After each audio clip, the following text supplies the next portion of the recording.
atau 2023 bulan pertengahan itu, uang diserap secara bertahap terus ke bawah sampai pertumbuhannya nol menjelang second half 2024. Jadi itu yang Anda rasakan di ekonomi, melambat dengan signifikan, real sektor susah, semuanya susah. Makanya keluar tagline Indonesia apa?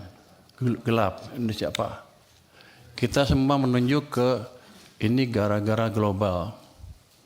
Padahal ada kebijakan dalam negeri yang salah juga, yang utamanya mengganggu kita karena 90% perekonomian kita didrive oleh domestic demand.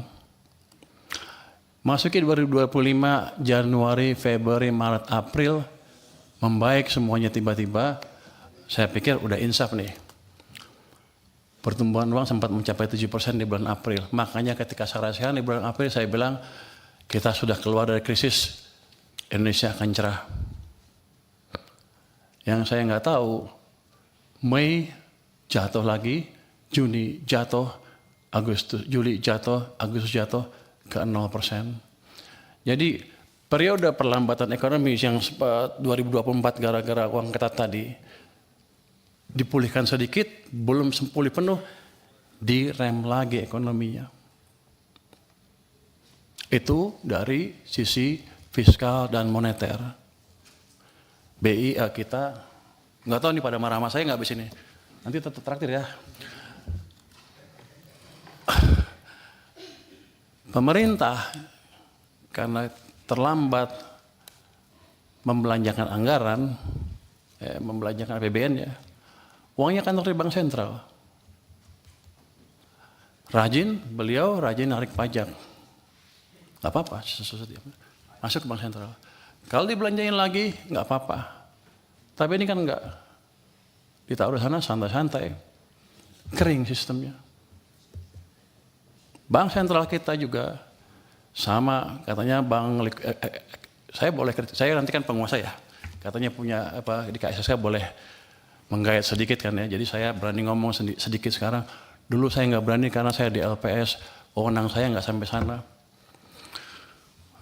Jadi dua sisi mengetatkan kebijakan kita. Bank naruh uangnya di bank, padahal uang kita banyak. BI menyerah sampai 800 triliun. Pemerintah pada satu titik sampai 500 triliun, sampai lebih di bank sentral. Sistem kekeringan. Yang Bapak-Bapak rasakan adalah yang kemarin demo itu karena tekanan berkepanjangan di ekonomi karena kesalahan kebijakan fiskal dan moneter sendiri yang sebetulnya kita kuasain. Yang jadi pertanyaan saya kan, di sini Komisi 11 rapatnya dengan Menteri Keuangan berapa ratus hari dalam setahun. Kenapa tidak pernah mempertanyakan itu? Dan sekarang saya datang ke sini tiba-tiba, udah semuanya pertanyaan banyak sekali yang harusnya sudah putus pada waktu itu. Tapi nggak apa-apa. Jadi ke depan yang saya lakukan adalah memperbaiki itu sebelum merubah yang lain-lain. Struktural lain kita bisa rubah, tapi quick win-nya di situ. Saya akan balik kondisi yang memburuk karena langkah kita sendiri. Oh gimana? Ya paling bagus kan percepat belanja anggaran. Oke, belanjanya cepat-cepat. Tapi yang kita tahu, itu nggak semudah membalik tangan. Saya pernah tanya Pak Jokowi dulu waktu saya di istana. Pak, balikin uangnya ke sistem. Loh apa bedanya? Kan nggak bisa belanja juga. Pak, kalau uang Bapak ditaruh di BI, dosa Bapak dua. Satu, Bapak nggak bangun ekonominya. Yang kedua, sistem kering, nggak bisa bangun juga. Jadi kalau balikin ke sistem perekonomian, ke bank, himbara misalnya, dosa Bapak tinggal satu. Yaitu satu, yang nggak bangun aja, tapi ekonominya bisa jalan. Kalau itu yang dimanfaatkan adalah real sektor. Saya ingin tunjukkan lagi ya, kenapa zaman tadi udah cerita belum ya? Zaman Pak SBY tumbuh 6%. Zaman Jokowi rata-rata 5% apa di bawah Pak SBY yang Pak Jokowi ya. Kalau Anda lihat di pertumbuhan uang M0-nya, base money, teori dasar moneter itu, di zaman Pak SBY rata-rata tumbuh 17% lebih. Akibatnya uang di sistem cukup, kredit tumbuh berapa?